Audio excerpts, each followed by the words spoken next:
वयाच्या 40 नंतर कसा असावा आहार? जसे जसे वय वाढते तसे तसे शरीरात अनेक बदल दिसून येतात. वयाच्या 40 ओलांडल्यानंतर हाडे आणि स्नायू दुखणे, अशक्तपणा आणि मधुमेह अशा अनेक समस्या उद्भवू लागतात.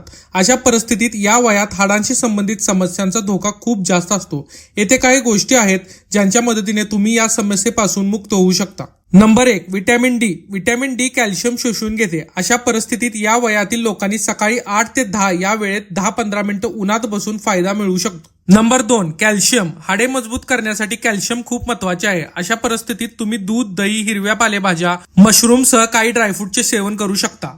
Number 3, soybean. सोयाबीन मध्ये प्रोटीन सोबत कॅल्शियमही मुबलक प्रमाणात आढळते. अशा स्थितीत याचे सेवन केल्याने हाडे मजबूत होऊ शकतात. नंबर 4, व्यायाम काय असावा? या वयातील लोकांनी नियमित अर्धा तास हलका व्यायाम करावा. यासोबत तुम्ही काही योगासने देखील करू शकता, ज्यामुळे हाडे आणि स्नायू मजबूत होतात. नंबर 5, आहार कसा असावा? हिरवे भाज्या, हंगामी फळे आणि प्रोटीनयुक्त आहार घेतल्याने हाडे मजबूत होतातच, पण त्या संबंधितचे अनेक समस्या दूर होतात. नंबर 6, आयुर्वेदिक उपाय. शिलाजीत आणि अश्वगंधा यांच्यासारख्या आयुर्वेदिक गोष्टींचे सेवन हाडे मजबूत करण्यासाठी फायदेशीर ठरू शकते. आवडल्यास आपल्या मित्रमैत्रिणींना शेअर करा आणि लाईक करण्यास विसरू नका. धन्यवाद.